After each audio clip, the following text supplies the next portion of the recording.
Assalamu alaikum students. In this lecture we will see about the denumerable and countable sets. We know that p equal 1 to 3 is the set of positive integers or you can say the counting numbers. तो हम एक definition देखते हैं. A set D is set to be denumerable और countably infinite if D has the same cardinality as P. ठीक है, set D जो है अगर उसकी नंबर ऑफ एलिमेंट्स जो है वो सेम है as set P, then that set D is called the denumerable और काउंटेबली इनफाइनाइट. और जो काउंट सेट ए जो है वो काउंटेबल कब होगा? इफ़ इट इज़ फाइनाइट और डीनुमरेबल. मीन्स कि उसकी जो कार्डिनैलिटी है वो सेम है as P, then that set is called the countable. And a set is non denumerable if it is not countable, means if it doesn't have the same cardinality as P. ठीक है, ये definitions आप लोगों ने अच्छे से याद कर लेनी है. सेट डी जो है डीनुमरेबल कहलाएगा if D has the same cardinality as P. और काउंटेबल सेट क्या होते हैं? विच इज़ फाइनाइट और डीनुमरेबल. और जो नॉन डीनुमरेबल सेट्स कौन से होते हैं? Which are not countable, which means that they doesn't have the same cardinality as the set P. तो इसमें हमारे पास ये एग्जांपल आती है 6.3. एनी इनफाइनाइट सीक्वेंस, ये एक सीक्वेंस गिवन है of distinct elements is countably infinite. Countably infinite का मतलब क्या है कि वो डीनुमरेबल है, मीन्स कि उसकी कार्डिनैलिटी जो है वो सेट पी के साथ सेम है. तो यहाँ से अगर हम एक फंक्शन डिफाइन करते हैं F of N equal to A N, N की आप डिफरेंट वैल्यूज़ पुट करते जाएं फ्रॉम पी, तो हमारे पास ये वाला सीक्वेंस जो है वो जनरेट होता जाएगा. So if A N are distinct, यानी एन की आप कोई भी वैल्यू पुट करो पी में से, तो हमारे पास सारे ए एन जो हैं ये हमारे पास डिस्टिंक्ट आएंगे, डिफरेंट आएंगे. So it's mean the function will be 1 to 1 and onto. So this infinite sequence of distinct elements is countably infinite. Means कि इसकी और जो सेट पी की कार्डिनैलिटी है वो सेम होगी.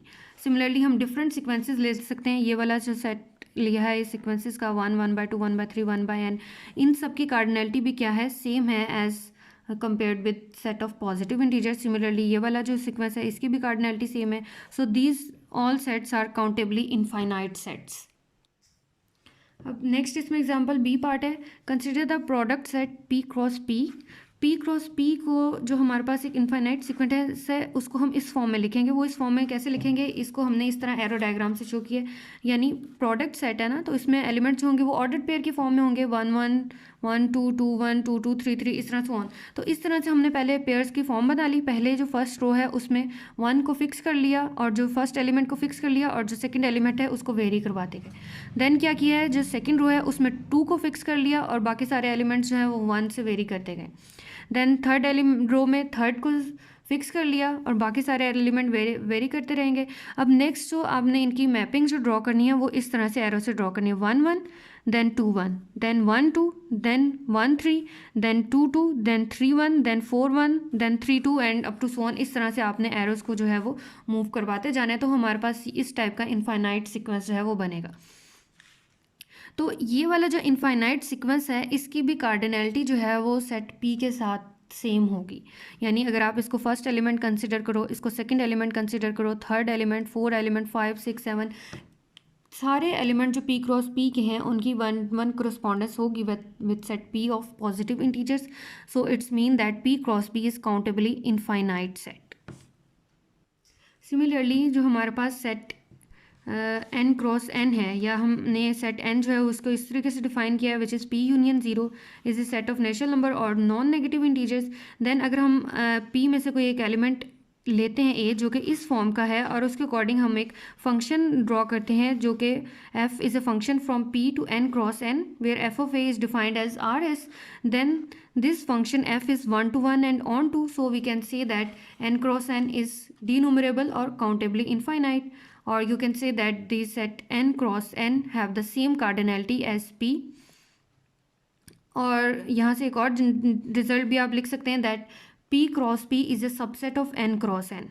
ठीक है, तो n क्रॉस n का जो है हमारे पास सबसेट है p क्रॉस b, तो p क्रॉस b अगर n क्रॉस n हमारे पास काउंटेबली इनफाइनाइट या डी न्यूमरेबल है तो इसका जो सबसेट होगा वो भी हमारे पास क्या होगा, काउंटेबली इनफाइनाइट ही होगा। तो यहाँ से डिफरेंट हमारे पास रिजल्ट्स भी जनरेट होते हैं that every infinite set contains a subset which is D numerable. यहाँ पे देखो n क्रॉस n एक इनफाइनाइट सेट था, it contains a subset p cross b which is also D numerable. Similarly a subset of denumerable set is finite और D numerable. ठीक है, किसी भी सेट का वही बात हो गई कि subset of denumerable set is finite और denumerable. Similarly a subset of a countable set is countable.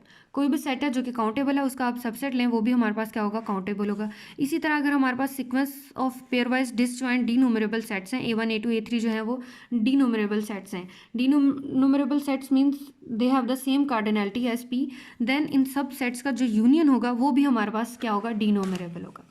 Similarly countable union of countable sets is D numerable, यानी जो सेट्स हैं उनका काउंटेबल यूनियन जो होगा वो भी क्या होगा, काउंटेबल ही होगा।